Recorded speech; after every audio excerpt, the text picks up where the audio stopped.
Mike, Dak was saying after the game that he thought his team underachieved. Would you agree with that? And how do you reconcile how you finished based on what you thought you had going into the postseason? I mean, as a football team, we didn't reach our goal. I think that's clear. We all had high hopes and expectations, and definitely felt that we did a really good job of putting ourselves in position to make a run in the playoffs. So I think just like anything, there's only one team that gets to answer these questions and feel good about your final lap. So, but yeah, I mean, we're disappointed, but we're in the evaluation process, and we want to build on what we have accomplished, particularly from last year to this year. And but yeah, no doubt we did not reach our goal. That is clear. Given Prescott's comments on officials after the game and a recent apology, did your team blame too much on officials and not take enough accountability after the losses, given that they were the most penalized team in the NFL? Well, I think it's about officials. Officials don't lose games. I mean, that's clear. I think comments after games,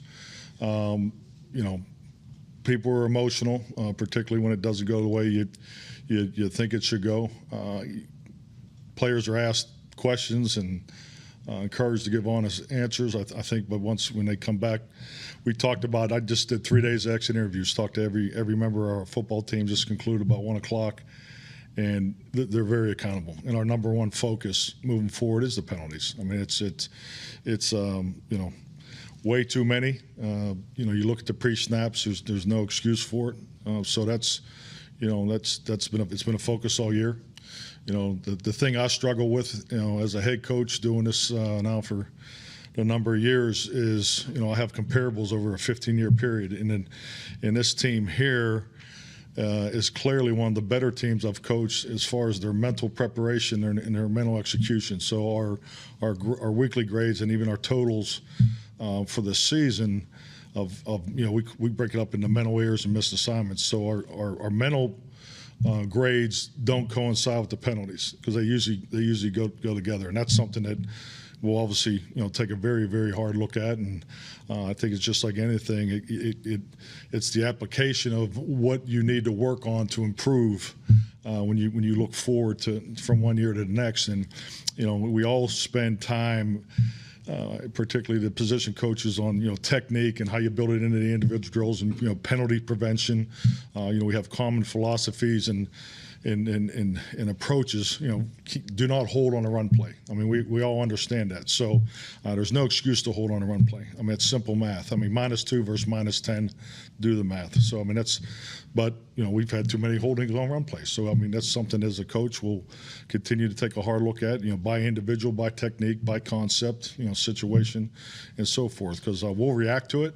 We'll apply the teaching and to it. I mean, I'm a big believer in ROI. You only have so much time, and how you utilize all the way down to the individual time. So that process needs to be better because we've been coaching penalties since week 1.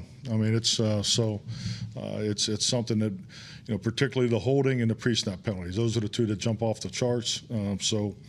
We definitely need to be much better in that area. Mike, in addition to teaching about penalties, how much of a danger is there when there seems to be a mindset among some team leaders that when you lose, it was somebody else's fault? Well, yeah, no, that's a very fair point and question, but I don't agree with it. I mean, I don't think that's the mindset of our team. That's not how the workings go, internally. I mean, it's every penalty that's been ever committed here is put up. It's addressed in the Monday morning correction.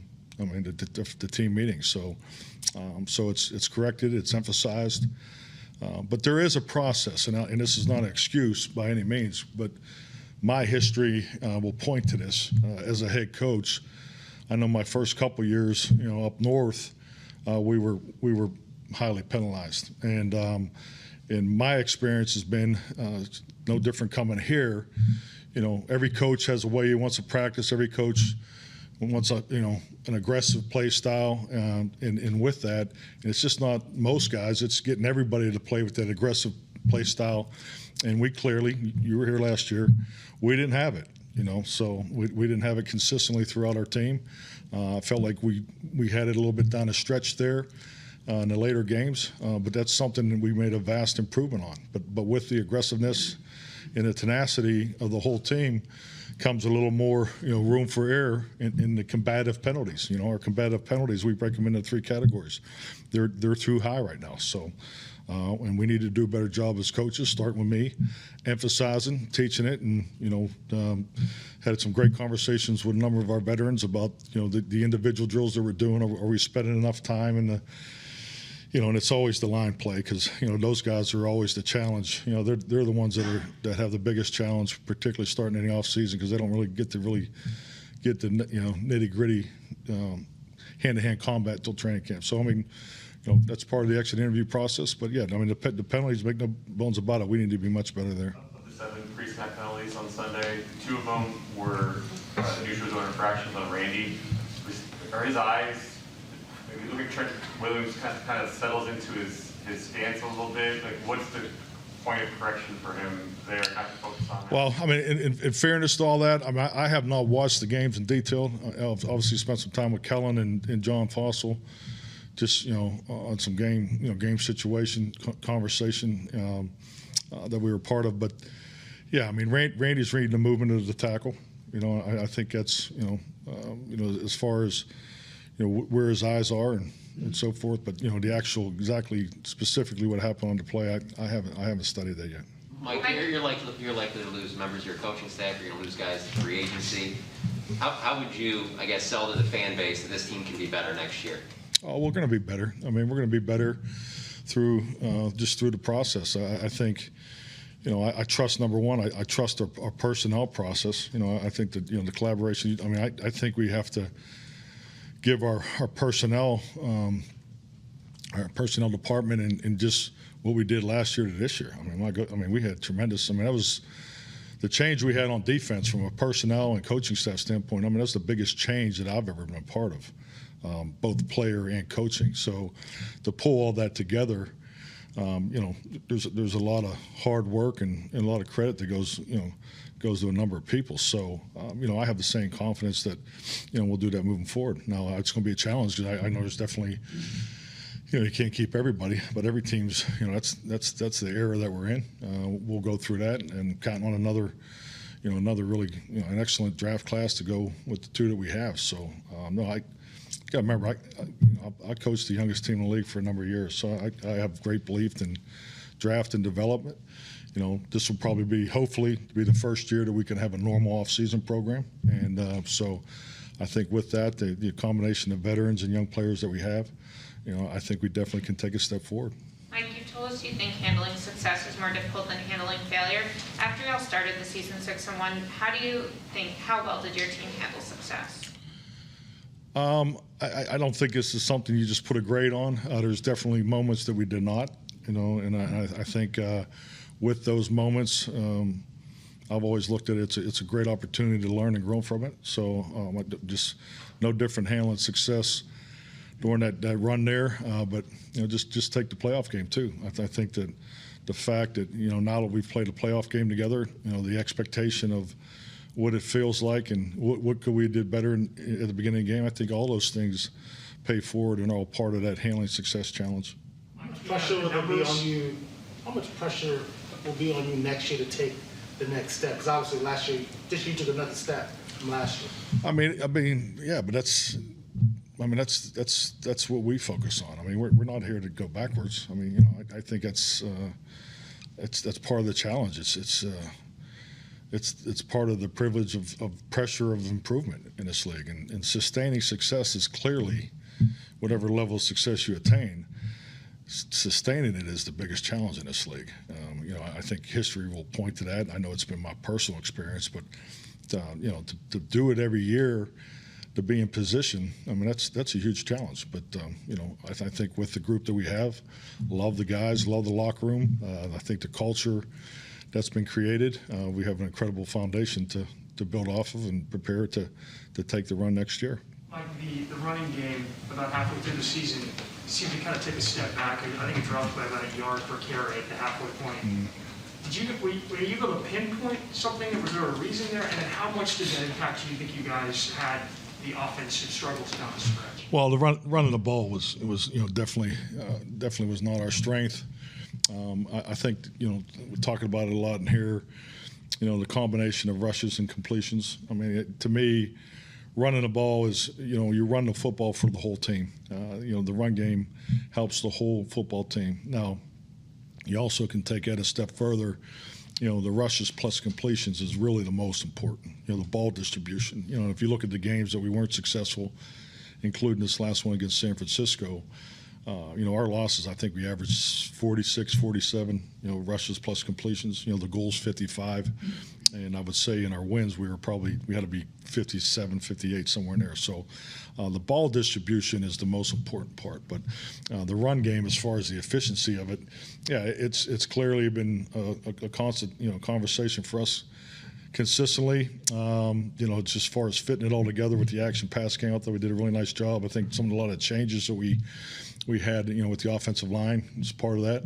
That's always a challenge. Our running backs, fought through some injuries. So, I mean, I think you have a lot of different factors there, but we need to be better because it's definitely a key building block to being, for us to have success. Mike, in your meetings with the Joneses, have they given you clarity on your job security? And amid all the rumors and the gossip, can you share that clarity with us, please? Yes, I've had a chance to, talk to Jerry, after the game for a long time. Also saw him again Monday. So, we had very positive, conversation and just, the focus on the evaluation process. A So non-issue. I don't see it that way. I'm focused on the exit interview process. Mike, you said the team failed to achieve its goals. What do you think are the primary reasons that happened? Primary reasons we did not. Well, I think, without seeing the game, I mean, playoff football is, we all understand it, what it takes. I think the potential, historically, will tell you it's going to come down to a couple plays, and it definitely we came down to the sequence here at the end. But without getting into the specifics of the game, without watching the tape, I know just, speaking with Kellen, I mean, I think he said we had eight 2nd and 10s, and 4 2nd and 20s, so, I mean, obviously first down was a huge issue for us offensively. I thought we were nervous to start the game, felt it in the locker room at the team prayer, but I thought we fought through that okay. I mean, we held them to field goals, and I think once our guys settled in, I thought that, it balanced out and the competitiveness there, but, the up and down was a challenge. The offense not getting into a rhythm. I thought the defense played stronger in the second half, gave us a chance to stay in the game, and we needed to make a couple more plays on offense. I thought the special teams had a good day. Had the big play there on the 9-stop. Had potential for another big play. So we just you could say we were close to being on the doorstep, and that's playoff football. We got to be 2 or 3 plays better, and that's not something you just say, hey, we'll be 2 or 3 plays better next year and we'll be fine. That's not the right mindset. We need to start over. We need to, take the good things we have. We're very fortunate being here in Dallas. Most of our guys live here, so everybody's going to be around. So, hopefully we can get off to an early start and build on, what we've accomplished. Why would your team be nervous? Is that the pressure of needing to win, wanting to win, having to win? Well, let me take the word nervous back. I mean, it was a little angst, okay, which I think just like anything. I mean, it's just, they were excited. They had a great week of practice. I thought the pregame was good, but, I just think that, it was maybe it was the first time we were doing this as a whole. Maybe it was 2 guys, but I just think that, we weren't, they were a little cleaner than we were at the beginning of the game. That's just the facts. As how the game ended, you go back and re-examine the play call, the decision making, and what would you have done? What's the teaching point to make sure that there's room for the umpire to get through the guys and things like that? That's just that whole scenario.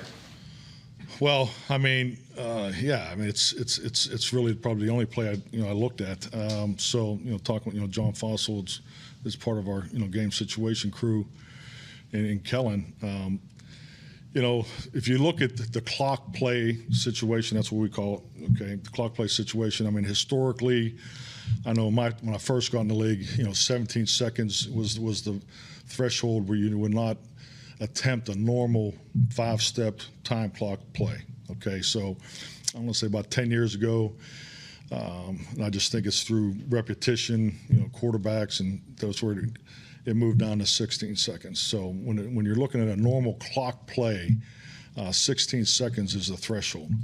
But then there's the tight clock play situation, which we were in. And when you're trying to go from a different, the 40, 45-yard throw for the final play, because we're in that last two play sequence. This is how we train it. This is how we rep it every Friday and Saturday. So our last two play sequences, if you look at the plays leading up to it, we were in a sideline offense concept for the two plays prior to that. They were in a shell defense, and then they called the timeout, went to a sideline defense. So now we went to what we call a tight clock situation, and our threshold there is 13 seconds. That's our training. There's, we use live video. We have teaching tapes over a 10-year period. There's one from Jacksonville in Minnesota from last year. It's actually the exact same situation. They run the draw and, have a chance to kick the field goal at the end of the game. So our threshold in that situation based on the plays is 13 seconds. So we were 14 seconds, so we're clearly within our range. And our thought process there is we have two options. We have a quick throw, so we're in an empty set. We're looking for a quick throw or the check to the draw. And, like in the Jacksonville game, it was a draw. But based on them being the sideline and with Armstead being at the, the nose, he's playing the jumper spot position, we went from the three-step to the draw. So it's the right call. The situation's right off the call sheet. And so that part's right. The part that we got to talk about, as a staff, and, had a chance to visit with Dak about it and just, briefly speaking with officiating last night, is the mechanics, our mechanics matching their mechanics. And, I'm not going to get into their mechanics, but, as far as the draw play, the execution, the only thing that we talked about, Dak and I, was, put a yard limit on it, cut it to 10 yards. I mean, that's probably going to be the change, the adjustment that we make. But as far as Dak sliding, giving the ball to the center can spot the ball. The receiver can spot the ball. So the fact that, the opinion of you can't spot the ball is not correct. So the center can spot the ball. Our guys are trained to spot the ball exactly how the referee spots the ball. You put the tip on the inside edge of the hash. Obviously the umpire has to come in. All he has to do is touch it. We're in a 3-2-1 situation. You snap the ball. So obviously that didn't happen right there at that point. So, but as far as the training of Dak getting the ball to Tyler getting it down on the hash mark, that part was intact. So, because, obviously we got to factor in what happened there, at the end of that play, because we've repped it. Like I said, there's training that's gone into that situation. You guys, I think you guys mocked me on the Friday schedule being, fast start Friday and furious finish Friday. So for a coach, ROI, the investment, so I got to take a hard look at it. But, we had great confidence in that situation, because we were just trying to get inside the 30-yard line for the change the play call for the final play. So it's the right call based on our preparation. We just got to really look at the mechanics and the timing of that too. So, but yeah, it's a 13-second threshold is the call. So at 14 seconds, it's, in my view, the right call. So there's not a hand the ball to the umpire thing. Well, that's an option. No, I don't know where that came from or with the. Hey, that's not the role. I mean, we speak on these things all the time with the officials. I mean, it's. Look at tape of it. You see Larry Fitzgerald. He's on our training tape. He's running there, putting the ball down, and it's really, they're looking for an appropriate, spot. It's not, so that's why. I mean, you go back to our, our fake on the punt when we were trying to go for the second play. Jake McQuaid. He's looking for the spot of the ball. You see Tyler when he gets the ball, he looks left for where the spot is. So lining up on the hash, just trying to save time. So. Mike, as Kellen and DQ go out and meet with these other teams about potential head coaching jobs, if Kellen were to leave offensively, you came in and you inherited his system, kept it in place, kept him as a play caller, would there be any consideration in your mind if he leaves to you installing your offense and you calling the plays? Well, I think with that, I mean, most of the things we do procedurally is what I've done in the past. As far as how you look at a game plan and so forth. I mean, it's definitely the language combination because at the end of the day, the goal was to not change try to keep the foundation for Dak. I mean, Dak's success and what he had accomplished in his original offense in his original couple years. So, I mean, that was the goal. So I don't see that as a huge change. It's a language change. I just think like any time if you have coaches that change, everybody's going to be a little different. But the most important part, and even speaking with Dak this morning, most important part is we evolve off of what we did this year. We can't just line up and run the same plays. We just can't line up and run the same plays at the same situation. So I mean, you're always evolving your offense. So I mean, that process. If Kellen's here or not, that won't change. So we're always going to build the offense around the success of the quarterback. That's the whole philosophy. So that's all intact. We have that built over a 2-year period. So Dak will always be the focal point. We believe in him, and we want to continue to define our system of offense. It's the Dallas Cowboys offense, and it's going to and I hope Dak's running it for a long, long time. Because it's built around making him successful. So the foundation of the offense won't change this offseason. It's just about evolving and taking what's already in place. Definitely. I mean, hell, just look at first down. I mean, we got to look at. And first down hasn't been great. In certain games. So I mean, our normal down and distance offense is under high review. So I think situationally we got better in some areas, but yeah, it's just like I think we've talked before about how the season goes and how the first third of the season the challenges you have there in the second third and how the toughest is the final third. So and that's you break that down in all three phases and specifically to the offense. You got to take a hard look at that. What made you successful early? How did you go through the adversity and the tribulations of injuries and changes in your lineups, because that's you have to play a little differently then. I mean, there's concepts and people you need to help. So, do we have enough help in our protections? I mean, these are all questions that are very fair, and we're going to take a normal look at it. So it's not like we're taking a hard look at it, but we definitely need to tweak some things because. You consider you being the play caller and being more hands-on in how that's run. I don't think that's the best way to run an offense. I've told you the first day I was staying here, whoever calls the offense will install it. It's important for the player, and it's the way I've always done it. It's important for the play caller. It's the way I've always done it, that every call on that play sheet he has to believe in, because you won't call it. I've worked for some defensive head coaches that once in a while would have a great idea, and he's your boss, so you put it in the plan, and I'd run it in the first 2 plays just to get it off the goddamn call sheet. So I mean, sorry, I apologize for that, but yeah. So I'll be honest, I laugh at that stuff, but I don't try to do that to Kellen. But I have input. I have things I see, and I tell him this is how I think the game. Be aware of this and that, but. For him to be, or anybody, it's no different. The way we do it on offense, defense, and special teams is the same. The play callers install. So obviously the head coach can have input in anything he wants. We all understand that, and even during the game. So yeah, I have that ability. But for us to be the best that we can be, I feel that's the way you should run your offense, defense, and special teams. When your conversations with Kellen, what was his thoughts on why CD and Pollard didn't get enough touches in that playoff game? We really, just because everything he's got going on and Dan's got going on, we haven't really dove into the deep part of it. Frankly, I think I spent 15 minutes with Kellen. But I would just say, I know just the first down was and that's a challenge when you're calling plays. When you're second and long, some of those down and distances, you're not into your normal flow of a play call. So I think that would definitely be part of it. Do you have to prepare as if Kellen and Dan are going to be gone? I think you're always prepared for that, Todd. I mean, it's it's a part of, frankly, it's part of working here. I mean, this is an attractive place where we're a very good football team.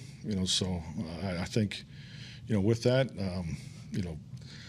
I think opportunity, movement is is higher than probably ever before. So I mean, you got to be fluid with your staff and just be ready to go. Mike, following up on that, you've always taken pride in building a staff with tiers of guys who can be the next guy. How solidified in your mind are you that you're going to do this, this, and this if there's changes?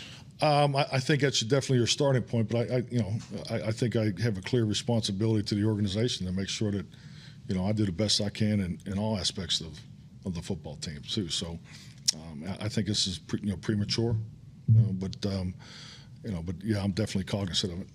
Tony Pollard had 6 touches against the Cardinals. You guys rested him. He was healthy enough to return to being you guys kick off the trigger and get 6 touches again on Sunday. Is that too low for him in your view? And why only that number of touches for a guy who's seemingly your most explosive option at that? No, I think that's very fair, but I think also it really just goes back to what I talked about before. I mean, our biggest challenge there was we didn't get the ball distributed enough to Tony and the rest of the guys. I mean, I think we had 45. I don't know the stats offhand here, but we clearly were probably 10 short as far as rushes, combination of rushes and completions. So yeah, I mean, definitely when you're at that number, we could probably say that about a couple guys. Yeah. This sounds like a simplistic question, but going back to what you were talking about, sustaining success earlier, this franchise hadn't been in the postseason in back-to-back years in like 14 seasons. Is that a big part of being able to go deeper in the playoffs, just to put yourself in it year in and year out versus just once every 2 or 3 or 4 years?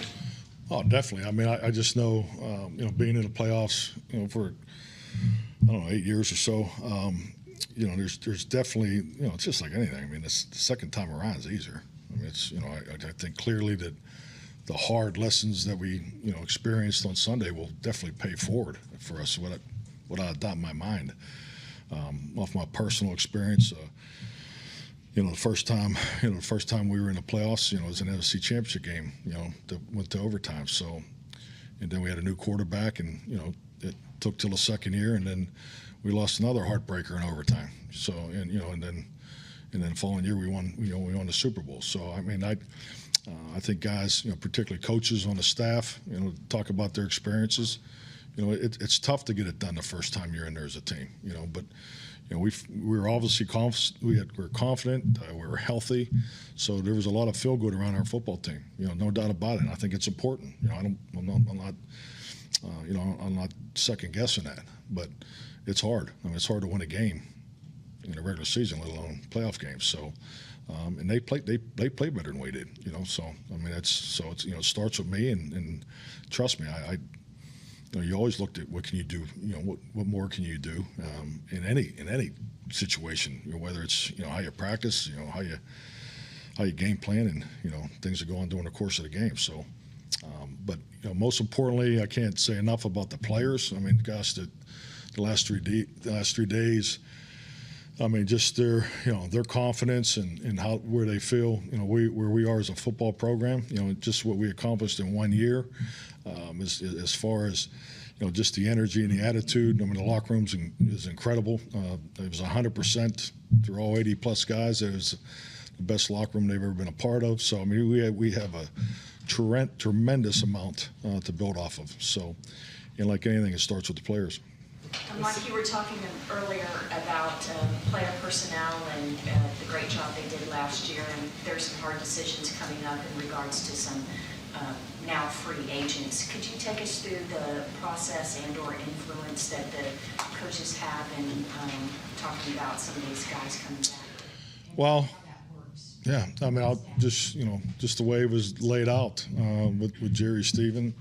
There's a lot of collaboration. The coaches are very involved in the process. More here than any place I worked at. I have great appreciation for that. So, it's a lot of conversations between Jerry, Stephen, and Will and I, and how we influx the coaches into the draft process, into the free agent process. So, I think we've done a good job with that. Particularly last year. First year was, kind of a blur there with the COVID and how, everything was moving so fast.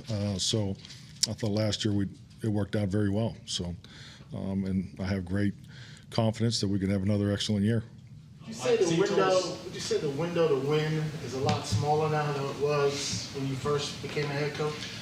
I don't think in my opinion, I don't think the window conversation applies as much in today's NFL as it did in the 90s. You know, for this amount of movement that you have. You know, I think, you know, I remember the Chiefs. You know, you work with the same players 4, 5, 6 years in a row. So I think that the ability in this state of the NFL is obviously, you know, make sure you have your core players. You know, and that's the business aspect of it. But you're going to have change. I mean, you're changing your 53 is going to be 20-25% a year of your players. So that's, you know, frankly, today was a lot of the younger players, and you know, the importance for these first-year players taking that second-year jump. I mean, that's going to be a big part of being able to be successful as a football team, is the development of these young players. The young players, and they just even speaking with the veterans. You know, the veterans have a lot of love for our young guys. You know, particularly this class, the way they came in, and the respect, and you know, where they fit in the locker room, and so the combination of the vets and young guys we have here is what you're looking for. But we need to add another group to that, and because you know, those guys are going to be on the team next year.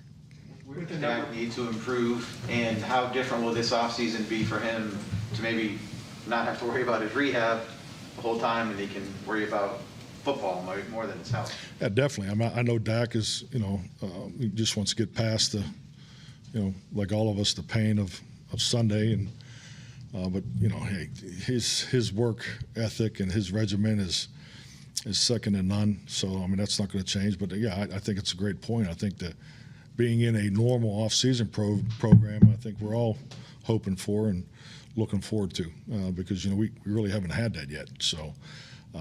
And I think it'd benefit not only Dak, but it'd benefit all of us. Did his footwork get out of whack in any manner in your eyes as you look and examine his fundamentals? I would say that's a blatant statement. You know, I don't think, you know, oh my God, we got to fix that. No, that's not the case.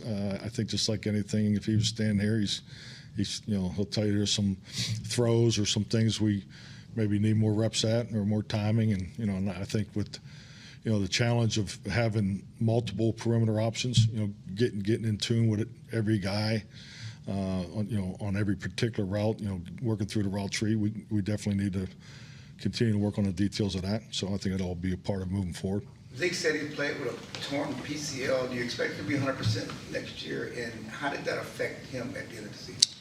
Yeah, definitely. I mean, I definitely think you know, time away, he'll heal and he'll be ready to go next year. I thought he had a tremendous start to the season. I thought all the way up to Carolina, you know, Carolina game was when he was injured. I thought that was clearly the best he's looking in my time here, physically. But yeah, it's something he dealt with in practice with throughout the year. I think it tells you something about Zeke, and not only his commitment but his toughness. But yeah, I think he'll definitely recover 100% and be back. Mike, in what ways do the offensive line need to improve for next year? And when you look at your personnel needs for this offseason, how much do you look at the offensive line? Personnel changes and things. I mean, it's really too early for that. I mean, we haven't even had a personnel meeting yet, you know, on our players. So, you know, but, you know, as far as improvement, I think number one is always availability. I think you always look at that if you look at successful offensive lines, you know, that successful seasons for an offensive line, availability is probably the number one statistic in that. So, you know, just guys, you know, getting healthy, trying to stay healthy, and but you know, I think really we got to look at some things fundamentally, and you know, look at things, particularly pass protection is going to be another area that we'll take a little longer look than normal. So, I think all those things will help those guys. You were talking about how, you know, you'll have a 20 to 25% change every year, just the way the NFL is constructed now. You have 21 free agents on this roster, which could put you outside of that 25% range. And do you feel you need to be in there? If you get beyond 25% change in a year, is that counterproductive, especially for a team coming off a 12-5 season? I mean, I hope we're not, you know, more than 25%, because I mean, how can you not love this locker room? I mean, it's a locker room that came together quickly, and you know, but has so much more, you know, growth in front of them. So, but you know, the business part of it, you know, I think you learn you learn early in your career. It's you can't control it. It's every one of these players, and particularly the ones that hit free agency. It's there's tough business decisions. So ever how it works out, you deal with it. But I do know that your lifeline needs to be that draft, and we recognize it. We put the time and energy into it, and and more importantly, how we operate and how we train our team is reflective of that. So I mean, that's really what we will adhere to. Kellen and Dan aside, are there any other changes maybe or departures or whatever from your coaching staff? Premature. And I'll start the coaches' exit interviews will start Monday morning. Health standpoint, as far as any cleanup surgeries or something that you'll feel need to be Yeah, done? I mean, there's a number of guys. I don't have it here in front of me, but yeah, I know we got 2 guys going in tomorrow for ankle surgery. So we'll get Rich can get that to you. Those 2 guys. One of those guys? Brandon Smith and Chauncey Golston. When you look at what Micah was able to do, and you talk about second-year jumps, it seemed to be pretty good his first year. How does he make a second-year Better jump really high. Yeah, I mean, what can you say about Micah? He just, had a great visit with him yesterday, and really was really kind of on that topic. What he can do coming off of this, his rookie season. So clearly made an impact. I think the biggest thing he's going to have to, get accustomed to is the changes people make for him. So and that's where we got to make sure we have him prepared because, he's a targeting challenge for an offense. The ability to move him around.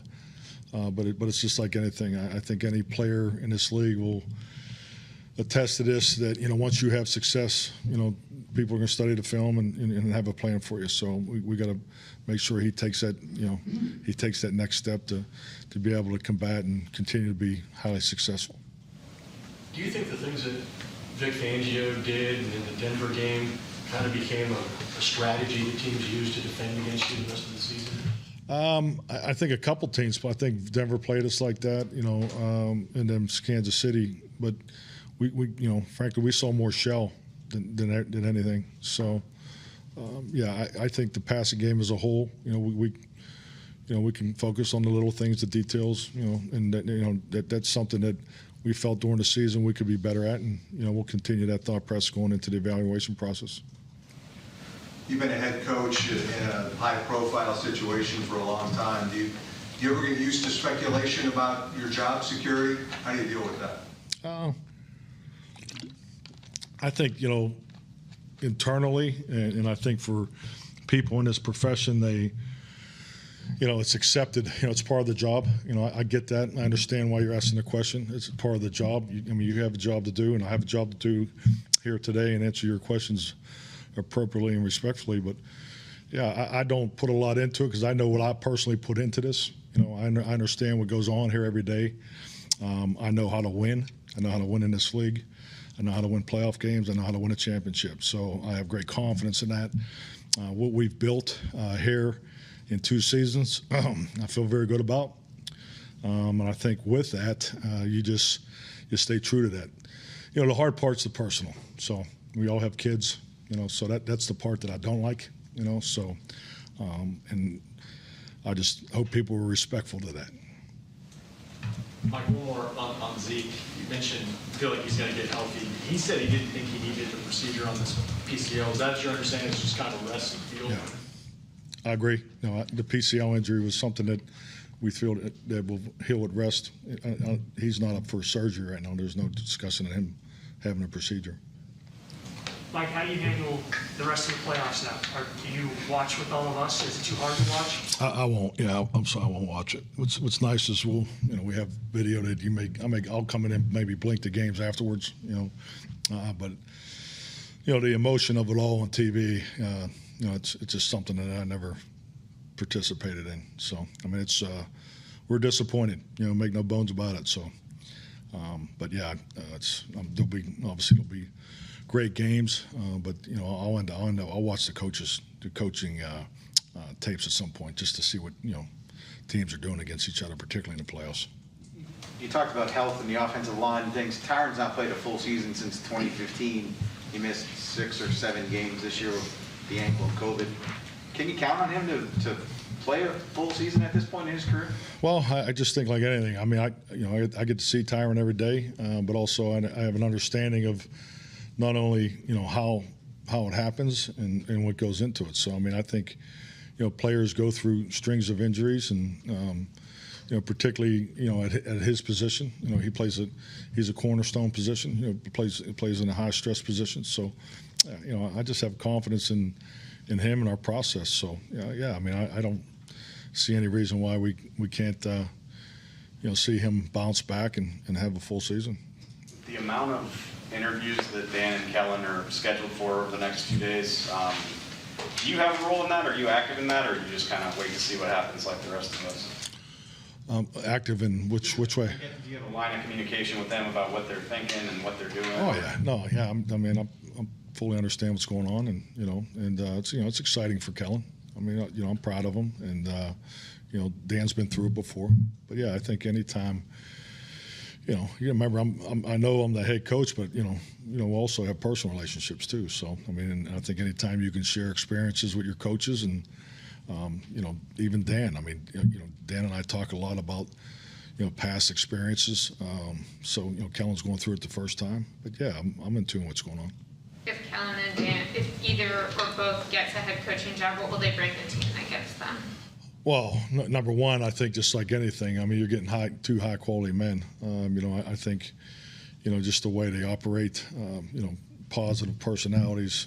I think they both emulate that on a daily basis. Expertise, what they bring to the table. They have the ability to bring people together. So I think they have a lot of common characteristics. I think Dan obviously is someone that has a tremendous amount of experience. And Kellen is on a fast track, but I think he's definitely someone that's worthy of this, and he's prepared himself very well. Now that you're through the exit interview stage, what's your timetable basically like over these next 4 to 6 weeks? I mean, you meet with management, you give your coaches some time off, you come back and focus on different things. What's the? I mean, we're just through the player exit interviews, so we'll start the coaching staff and support staff, exit interviews next week. So that'll probably take, probably at least through Friday, maybe Monday, Tuesday. So then after that, the staff will have some time off, and I think traditionally, there'll be other meetings that you go through. We'll work through all that, and then just like most years, I think the day after Valentine's Day is kind of will be the kickoff for scheme evaluation, and we'll get back to building what's in front of us for 2022. Last year we didn't go to Senior Bowl because probably of the pandemic in some instances. Will you go to that this year? Great question. I haven't thought about it. Yeah, apologize. On that note of offseason, this will be the first offseason you have where you know Dak is going to be your quarterback next year and under contract. How does that change the line of communication? Well, it means a lot. I mean, we spent a bunch of time this morning together, and he brought up, hey, how did you used to do quarterback school in the old days? And so, just that, because the conversation's about just having spent time on all the little things. These quarterbacks in this league are asked to do so much more at the line of scrimmage. But also, with that, the responsibility they have, in the scheme and work with others. But when do they really have the time to work on their individual skill set? As far as their footwork and so forth. So, yeah, I think it'll help us immensely, especially the way Dak operates, because he's a magnet. His teammates, they can't be around him enough. So the one-on work that these guys do away from this facility is very impressive. So I'm sure that'll start at some point, and he'll be right in the middle of it. Final question, sorry, on the ball spot at the end of the game. Yeah. If the center places it onto the turf, and then the umpire can just touch it and leave, if the ball needs to be adjusted in terms of its placement, doesn't that cost more time? And would it be a shortcut just to give it to the umpire so you don't lose that readjustment period? Well, I mean, I think on this particular instance, I think when you see Tyler get the ball, he looks for the umpire.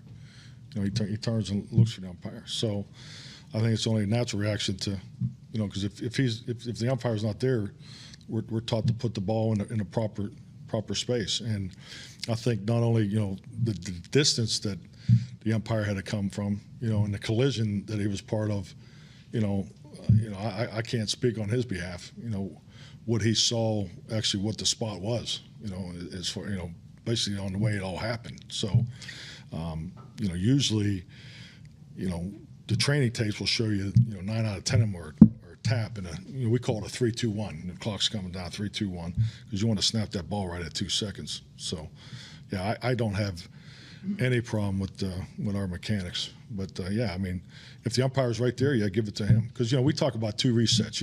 Everybody's got to get set, and then there's a potential reset if the ball's not properly spotted based on how the ump feels in it. But trying to eliminate that step, if you put it right on the hash, on the edge of the half with the tip on it, which is the same mechanics that the umpires use, then you're hoping to save a step there, where that's usually when it becomes a tap. And it's really, my understanding is, as long as they have what they feel is an appropriate spot, which usually in that instance, coming down to the wire like that, you usually get the tap there. A receiver, Amari's guaranteed $20 million on the 5th day of the league year. Gallup's hurt, but a free agent. Cedric's a free agent. How much changeover is there, and how do you keep all of, if you want to, how do you keep those guys? Great question. I mean, that's the business part of it. I'm not ready for questions there, but it's a group that gives us great flexibility. So obviously the best we can do to keep that together would be the goal. But I do understand that there may be some tough decisions throughout our roster. But yeah, as far as pending free agency and so forth, I think it's really too early to get into that. Has Michael had his surgery yet? Do you know? No, not yet. Thank you. Thank you.